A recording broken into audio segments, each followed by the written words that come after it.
નમસ્કાર, આપ જોઈ રહ્યા છો નેશન પ્લસ ન્યૂઝ. હું છું આપની સાથે હેતલ ભગત. સાબરકાંઠા જિલ્લાના 406 આરોગ્ય કર્મચારીને ફરજ મુક્ત કર્યાનો મામલો સામે આવ્યો છે.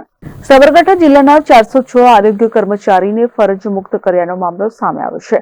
હડતાળ ઉપર રહેલા 406 કર્મચારીઓને ડીડીઓએ 2 દિવસ પહેલા જ છૂટા કર્યા હતા. ખાતાકીય પરીક્ષાનું કારણ આગળ ધરી ફરજ મુક્ત કરી દેવામાં આવ્યા હતા. ફરજ મુક્ત કરેલા 406 કર્મચારીઓ જિલ્લા પંચાયત ખાતે પહોંચ્યા છે, જેમાં સ્વ બચાવની અરજીઓ કરાવી જિલ્લા પંચાયતમાં જમા કરાવે છે.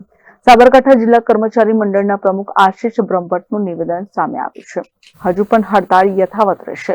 મુખ્ય માંગણીઓ જ્યાં સુધી ન સંતોષાય ત્યાં સુધી હડતાળ ચાલુ રહેશે. સરકારની કાર્યવાહી સામે આરોગ્ય કર્મીઓમાં ભારે રોષ વ્યાપી ગયો છે.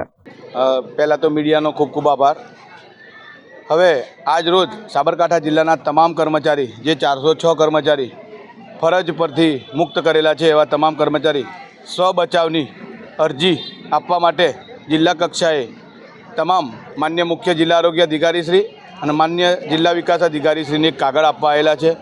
જો એમનાથી બનતી કોશિશ થઈ અને જો કર્મચારીને બચાવતા હશે તો પ્રયત્ન કરશે.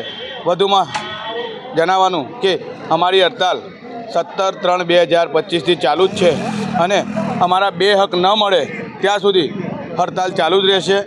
ગાંધી ચિંધ્યા માર્ગે અમારી હડતાલ ચાલુ છે, એના જ માર્ગે અમારી હડતાલ ચાલુ રહેશે જ્યાં સુધી અમારા 2 પ્રશ્નોનું નિરાકરણ નહીં આવે ત્યાં સુધી. Jitendra Solanki, Nation Plus News, Sabarkantha.